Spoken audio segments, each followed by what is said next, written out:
in 1 Corinthians chapter 7, verses 25 through 28. Here's what Paul says.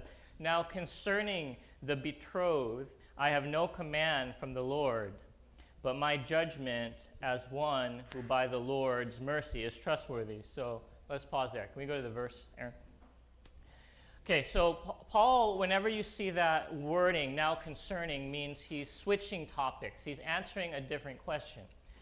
If you've been with us the past few weeks, or months actually, he's slowly going through questions that the church in Corinth had sent to him, and now he's answering a different question. And he's saying, I don't really have a command about this. This is not something that you must follow, but this is really just my opinion. But I'm giving my opinion. It says, by the Lord's mercy. That's Paul saying, I'm giving my opinion as one who has been called in a position of spiritual authority by God. Verse 26, I think that in view of the present distress, it is good for a person to remain as he is. Are you bound to a wife? Do not seek to be free. Are you free from a wife? Do not seek a wife. But if you do marry, you have not sinned. And if a betrothed woman marries, she has not sinned. Yet those who marry will have worldly troubles, and I would spare you that. That's my favorite part of this. Those who marry will have worldly troubles, and I would spare you that, okay? Personally, this was one of the more challenging and strange passages I've ever had to preach on. And it was, I don't know about for you, but for me it was quite confusing. So what I think it's worthwhile doing, not all the time, but in this situation, is really kind of wrestle together with what the different opinions are about what this passage is talking about. And then, so we'll look at sort of the different trains of thoughts on this, just to show you that there's a lot of work being done on getting the interpretation correct, and then we'll together land on a single interpretation, okay? I want to start with verse 25. And the different versions of the Bible have different words in there. So in the NASB version, it says, now concerning the virgin. So if you read that, you would think that Paul is specifically talking about people who are virgins, and that's a very specific group of people. The New Living Translation, which is what you used when you studied it in community group this week, says the question about the young women who are not yet married. And so it seems like Paul is writing to a different group of people. Right? There may be overlap, I don't know, but that's a very specific group of people. We're going to go with the ESV, because the ESV is the most correct version of the Bible, okay? Just kidding. But here's what the ESV says. Now concerning the betrothed. And so how we're going to approach this is Paul is addressing not just virgins and not just those who are unmarried, but mainly those who are engaged, okay? And the reason why we can probably say that this is true is later on, we don't have a slide for this, but in verse 36, he picks up this train of thought again and deals with how you should treat your fiancé, the person you're about to get married. So the way to read the question that Paul is answering is, what do people who are engaged do in light of what Paul refers to this present distress or this crisis? What do people who are engaged do because there's this present crisis going on around us? And there's debate about that. Some people would think that the present crisis has to do with a famine that's going on in the land. Some would argue that Paul is just addressing generally the persecution that the church is facing. And then others would say that Paul is actually looking forward towards the second coming of Jesus and viewing that as the present crisis. And we have good arguments for that, because in chapter 7, verse 29 and 31, it says, phrases like, the appointed time has grown very short. So Paul makes it seem like maybe the world's coming to an end soon. And in verse 31, it says, the present form of this world is passing away. Okay, so these are some of the struggles. And so the question is this crisis referring to something that's happening then, or maybe something that's happening now in our context? Or is it referring to this future event of when Christ is coming back? What's the present crisis? I'm going to go with both. Okay, and we'll see why it's actually better to think about what Paul is saying in terms of his concern about both what's happening now and also what's going to happen in the future. Okay, so in light of this sort of background and framework, let's reread the passage. Are you ready? Ready. Okay. Verse 25, now concerning the betrothed, I have no command from the Lord, but I give my judgment as one who by the Lord's mercy is trustworthy. So Paul's saying, you have this question about women who are engaged. Well, I don't have a definitive command from God, but what I'm going to give you is I'm going to give you my thoughts that are influenced by the Spirit and the authority that God has given me. Verse 26, I think that in view of the present distress, it is good for a person to remain as he is. Okay, so Paul's saying, because of what's happening, or because of what's going to happen, stay engaged. If you're engaged, stay engaged. Verse 27, are you bound to a wife? Do not seek to be free. Are you free from a wife? Do not seek a wife. So if you're engaged, don't break off the engagement because of what's happening. Just stay engaged. And if you're unmarried, don't feel this need to go and find someone to marry, right? Verse 28. But if you do marry, you have not sinned. He's talking to the men. So he's saying, if you're a man who is engaged and you end up getting married, there's nothing wrong with that. There's nothing wrong with getting married to the person that you committed to. And then he says, if a betrothed woman marries, she has not sinned. So he's now talking to the women. Why does he separate the two? Well, women had no rights. If there was an arranged marriage, you as a woman could not back out of that arranged marriage. And so Paul is saying, if you're a woman in this position and you end up having to get married, that's okay. There's nothing wrong with that. And then it goes on. Yet those who marry will have worldly troubles. The married people are probably like, yes, that is true. And I would spare you that. Okay, but let's be clear. Paul is not saying that marriage is full of troubles. That's not what he's saying. What he's saying is because of what's happening, whether it's famine or persecution, life is going to be difficult anyway. And marriage is going to add another layer of difficulty to what you're already dealing with, because not only are you concerned with yourself, but you're concerned with now a family. And so there's this whole nother level of what you have to deal with, okay? Are we clear, a little bit clearer? Maybe it was clear to you. I don't know. Maybe you read that and you're like, this makes perfect sense. I read that. I'm like, virgins? What is happening? Why did Pastor Alex? Okay? But I'm pretty sure, I could be wrong, that most of us are not dealing with this conflict, right? Most of us are not in a position where we're debating whether or not to get married to the person we're engaged with. I'm pretty sure. So how does this apply to us? Well, what we have to do is unpack some of the more general principles of what Paul is saying. And on a surface level, what Paul is advising the church to do is a very, very practical thing, because here's sort of what he's saying. He's saying during times of crisis, when there's a lot of turmoil, when there's a lot of stressful situation, maybe a lot of persecution, the best thing you can do is to remain as you are.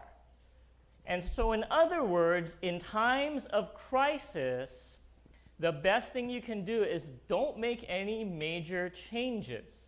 Slow down. Don't rush to any sort of decision. Remain as you are. So if you're engaged, maybe the best thing for you to do is to stay engaged. Because from Paul's point of view, right now, you're in a storm. The church of Corinth is in some sort of storm. And usually the best course of action when you're in the middle of a storm is to stay on the boat you're on. There may be a more appealing boat. There may be a cruise ship over there. But when you're in the middle of the storm, sometimes the wisest thing to do is to stay where you are. Because during times of distress, it's very, very easy for us to make bad decisions, isn't it?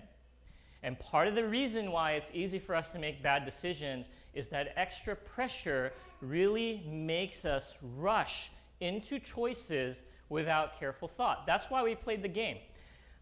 The game was meant to elicit some anxiety within you.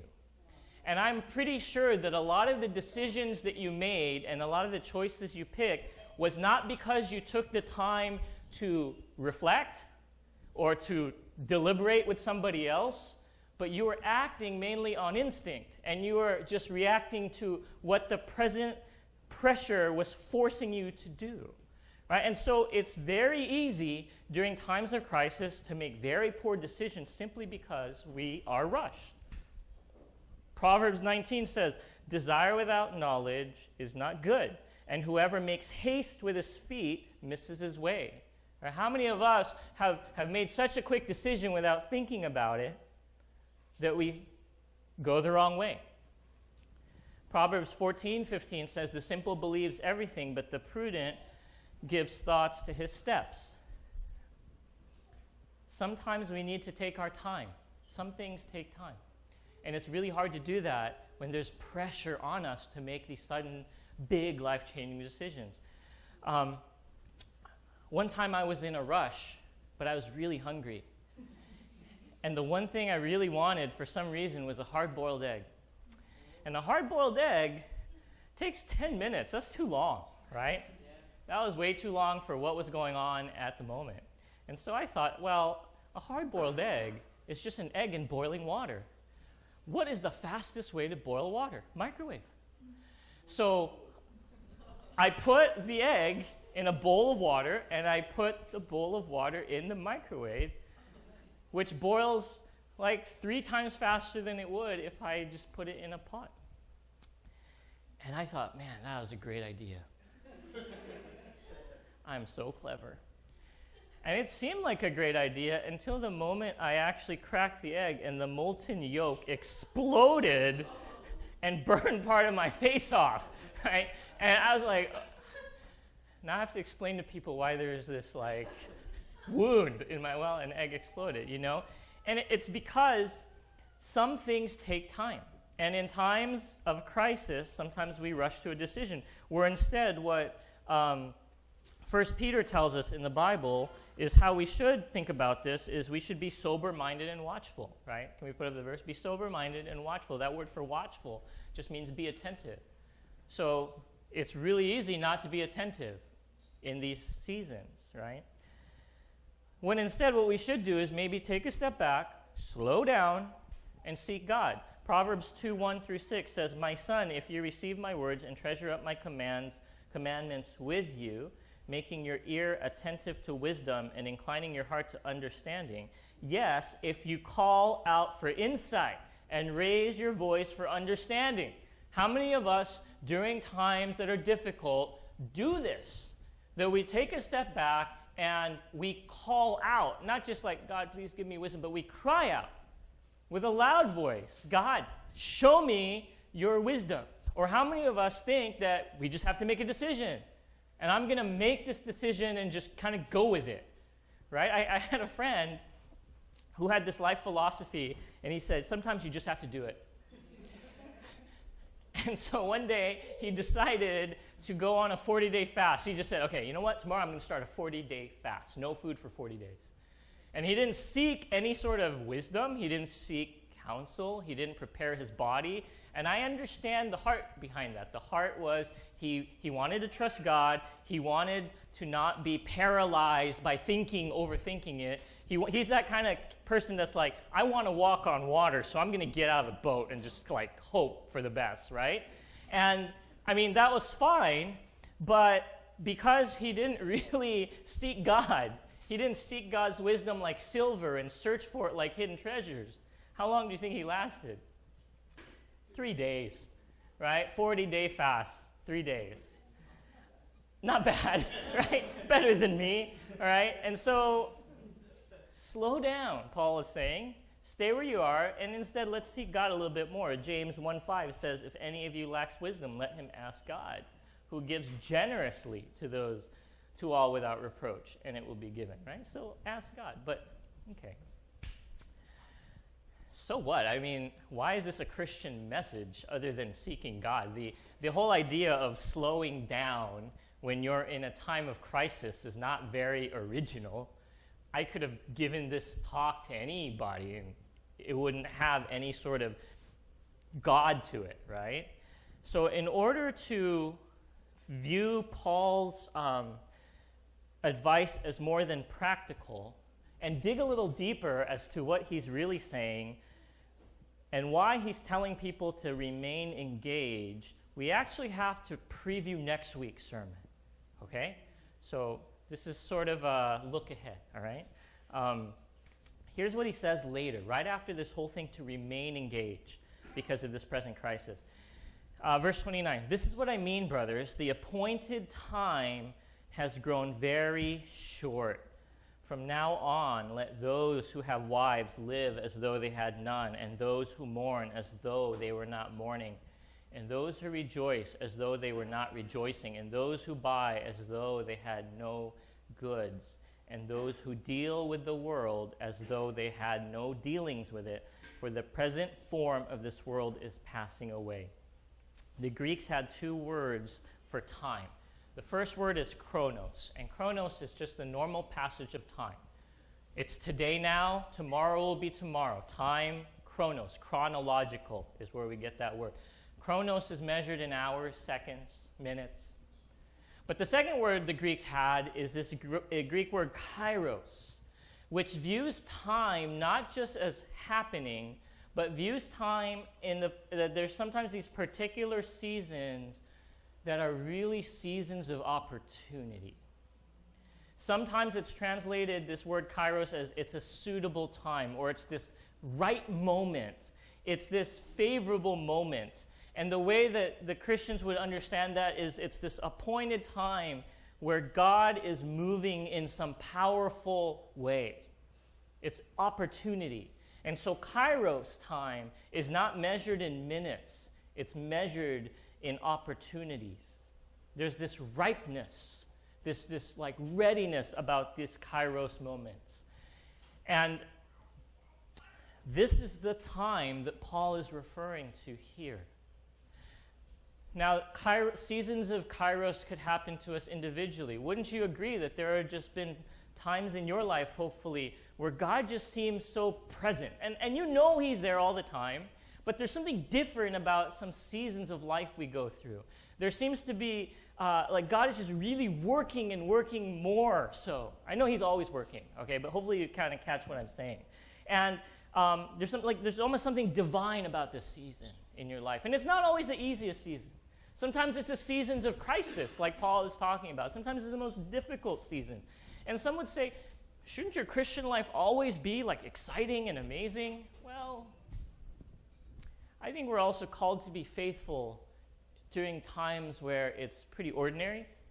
But I do think that there are seasons on God's timing where we experience kairos, this appointed time of God.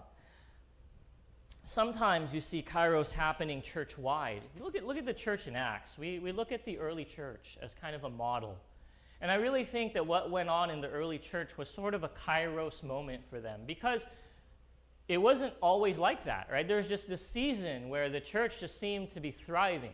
And we know it wasn't always like that because there's these letters that are correcting all the mistakes and all the ways that the church has veered away. Some would say that the church in China, the underground church, has experienced this sort of kairos time where there's just explosive growth, right? I remember there was a time for me that it seemed like any friend we brought to church got saved. And for whatever reason, anytime we walked into service, there was just this presence that you couldn't quite explain. There was something different, you know? And anyone and everyone we brought just trusted God with their lives. Sometimes kairos happens more nationwide, and we call those seasons revivals. And of course, you're going to have critics that point out all the bad things that happen when revivals or renewals happen. Of course, there's going to be the messy human sinfulness that plays a role, but at the same time, there's something favorable about what God is doing at that time. And so this is the word that Paul is using in the verse. Can we put it back up again, Aaron? When he says the present time, right, he's talking about not chronos. The appointed time is kairos. And so let's take a step back and let's reframe everything we just talked about in light of verse 29. So Paul, what has he been doing in all of chapter 7 and chapter 6? He's been patiently answering all these questions they've had. But somewhere in the back of my mind, I feel like even though Paul is giving this practical answers, in the back of his mind is always this idea that his answers are actually driven by this understanding that the time they're living in is a time of opportunity and that the world, as they know it, is passing away. So we don't know. Again, we don't know what the present distress is. But what's interesting about this is that Paul is not looking at the crisis as something negative. He's not looking at it as something that will crush the church and ultimately defeat the church. He's looking at it as a time of opportunity. He's looking at it as there's these things going on. And yes, it's difficult for us. And yes, it's very trying. But this is a critical time. And God is doing something special during this time. And this time where God is moving has grown very short. And the word for that is like this time that was like this is being wrapped up, is being contracted, and in his view is being short, right? And so the crisis is not a bad thing. The crisis is actually a season of opportunity that we need to seize. And this actually, I think, drives the reason why Paul, time and time again, tells people to stay as they are. Remain as you are, because there's this important season going on. And so maybe we should stand firm and stay where God has placed you. So if you're engaged, stay engaged. And some of the things that we've been talking about the past few weeks, Paul's saying, don't be concerned with circumcision. Don't be concerned with the fact that you're a slave.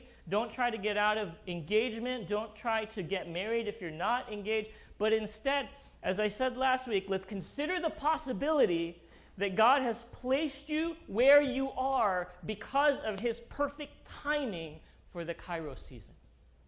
No matter how you may feel, you may love or hate your present situation, but just the thought, right? I'm not saying this is, yes, it must be like this, but maybe we need to consider that this is a time of ripe opportunity, and God has acted to put you in this place, in his timing for this season, and maybe we should ultimately trust not just our decision-making, but God's timing.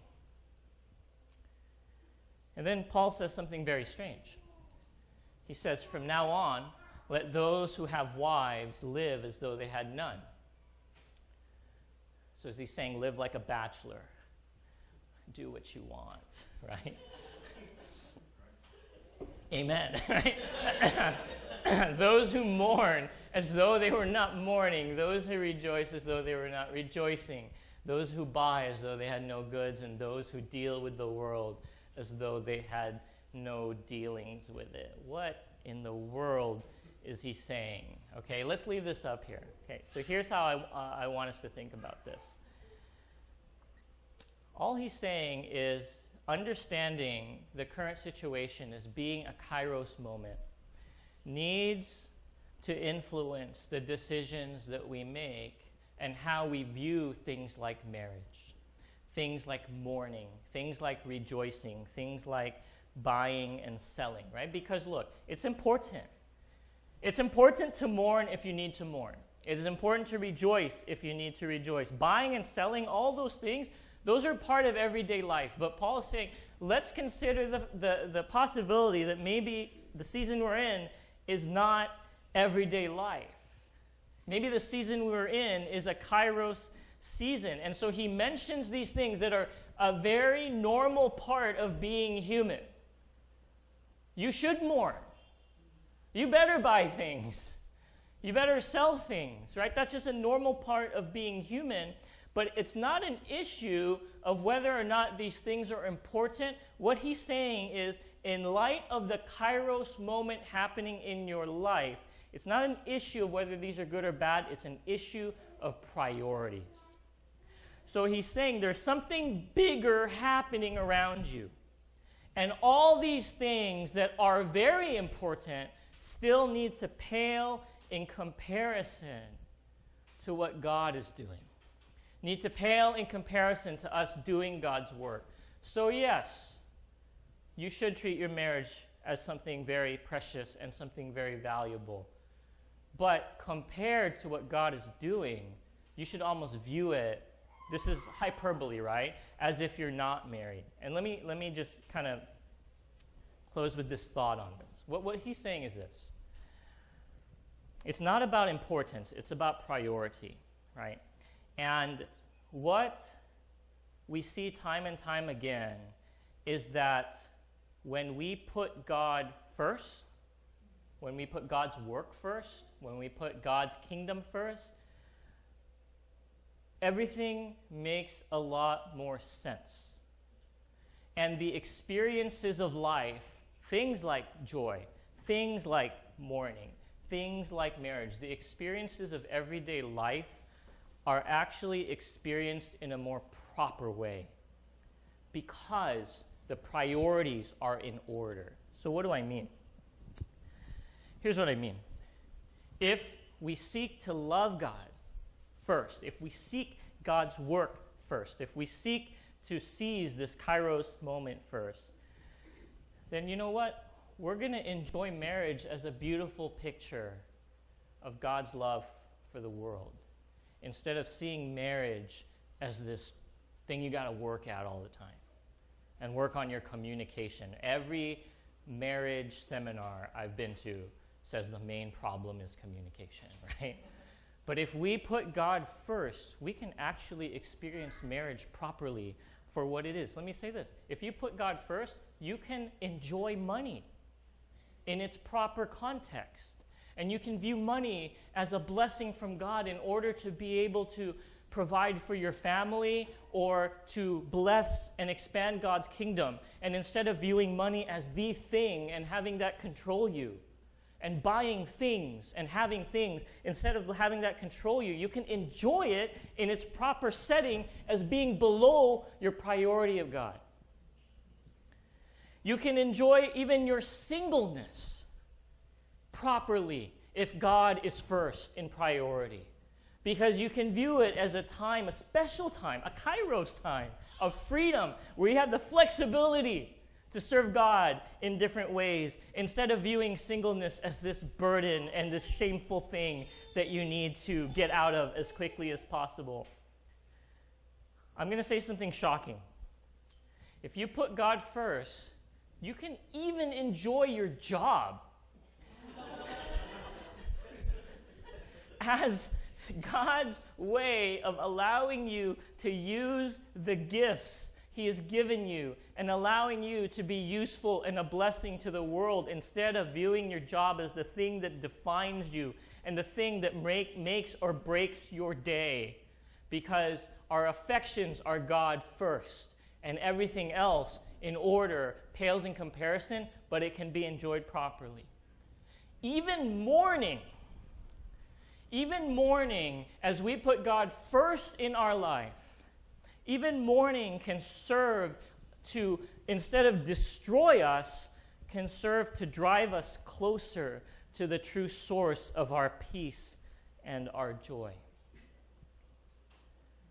And so as Paul has been giving all this advice, stay single, stay married, have sexual relations, don't get circumcised, all this advice in the back of his mind, as we read sort of what he's saying here, it's really been driven by this picture of, I feel like he's saying, your questions are valid, but at the same time, if we just understood this, it would all be cleared up. If we understood the concept of not just Kairos, but the concept of putting God above all these things, then your questions, it's going to be all cleared up. It's this idea of seek first His kingdom. That's the order. That's the order our lives should be in. Seek first His kingdom. And as we kind of wrestle with some big decisions in our life, seek first His kingdom. All those questions, all the pleasures that we want to experience, even the bad experiences, will be put into proper place and perspective if we seek first His kingdom. Can we close our eyes?